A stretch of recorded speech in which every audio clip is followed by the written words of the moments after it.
Bonjour à tous, c'est le docteur Walid Mekedem et aujourd'hui on va parler de méningite. Donc c'est une maladie connue en tout cas de nom, mais est-ce que vous savez finalement ce que c'est, comment ça se manifeste et surtout ce sur quoi il faut faire attention. Donc, vous l'avez sûrement vu sur la miniature, je peux vous montrer un signe, vraiment ce signe il faut l'avoir en tête.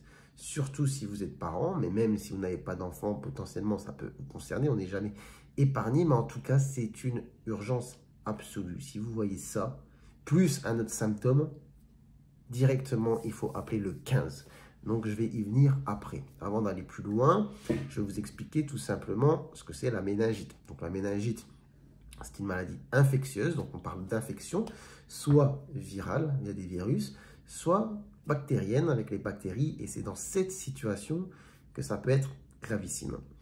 Alors, quelle va être la partie du corps qui va être infectée? Eh bien, c'est le système nerveux central, donc le cerveau, la moelle épinière, qui sont entourés d'une enveloppe qu'on appelle les méninges. Et du coup, dans le liquide qui circule autour, on va avoir la circulation d'un germe pathogène, donc d'un microbe, virus ou bactérie, qui va infecter cette zone. Ça va se manifester comment?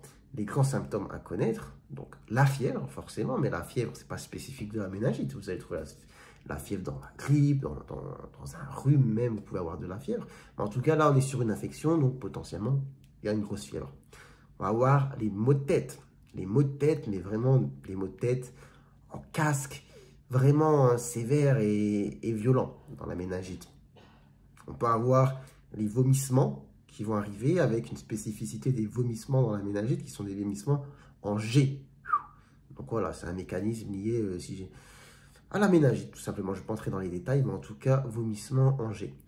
Après, du coup, ce qu'on peut avoir, ce sont les raideurs méningées, enfin les raideurs de nuque. Donc là, il ne faut pas paniquer quand vous avez un peu mal au cou et que vous sentez un petit peu raide. Là, je parle vraiment d'un symptôme qu'on retrouve dans la méningite où vraiment on a ce cou qui est bloqué. Voilà, donc fièvre, gros mal de tête, vomissement en G, raideur méningée.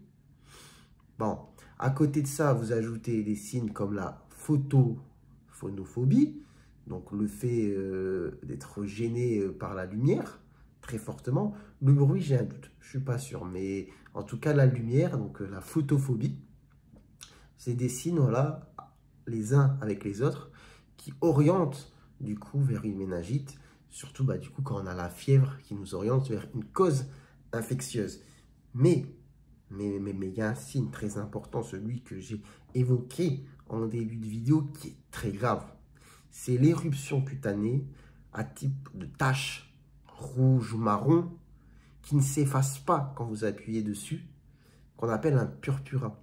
Et ce purpura dit fulminance qu'on va retrouver dans la méningite bactérienne est un signe très grave de dispersion, enfin en gros de dissémination de la bactérie dans le corps et qui est un signe d'urgence vitale. Donc, le signe vraiment très important à connaître dans cette vidéo, c'est que si un enfant, par exemple, surtout votre enfant, fait de la température, de la fièvre, et que vous voyez apparaître sur sa peau des taches rouges ou marron qui ne sont pas des boutons, hein, je parle vraiment de taches qui ne s'effacent pas. En médecine, on dit à la vitropression, c'est-à-dire normalement, vous voyez, en général, peu importe quand vous avez de l'urticaire, même un bouton de moustique sur la peau, c'est rouge, c'est rose, vous appuyez dessus, d'un seul coup, ça devient tout blanc, et ensuite, ça redevient rouge. Alors, le purpura, ça ne s'efface pas. Vous appuyez, il n'y a rien qui change. Vous avez la fièvre, le 15, direct. Réfléchissez pas, 15. Donc, urgence, parce que là, on est sûrement face à une méningite bactérienne et le traitement doit être mis en place très, très rapidement avec des antibiotiques à travers les veines. Voilà. Maintenant, si je reviens sur les méningites dans leur ensemble, est-ce que la majorité des méningites amènent à cette situation? Non, parce que la majorité des méningites sont virales.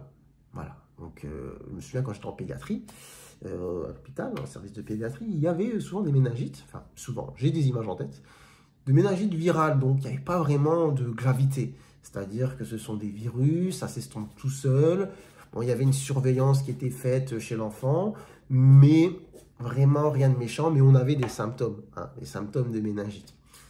Donc voilà, la plupart des méningites sont dites virales, ne sont pas forcément graves, mais c'est important de connaître un peu les symptômes qui vont vous amener à consulter pour faire le diagnostic. Parce que comment on va faire le diagnostic? Donc effectivement, on a les symptômes cliniques, ce que j'ai évoqué, mais quel examen permet de faire le diagnostic? Est-ce que vous savez? Je vous donne la réponse. La ponction lombaire. Donc on pique dans le dos, entre les vertèbres, on prend du liquide, celui qui est potentiellement infecté, et on analyse. Et rapidement, déjà à l'œil nu, on a un aperçu. Parce qu'une méningite bactérienne, on va avoir un liquide trouble, purulent, vous voyez. Alors que dans le viral, ce n'est pas forcément le cas. Mais après, c'est surtout l'analyse au microscope qui va nous donner les résultats et du coup nous dire si c'est bactérien ou viral. Ce qui va changer la donne en termes de traitement. Donc voilà, mais vraiment l'urgence, c'est les symptômes de méningite, fièvre, plus les taches sur le corps de purpura, ça c'est gravissime. Comment on va traiter la méningite? Alors ça va dépendre. Si c'est viral, c'est vraiment du traitement symptomatique, il n'y a pas de remède. Il n'y a pas de remède miracle pour faire en sorte que le virus disparaisse.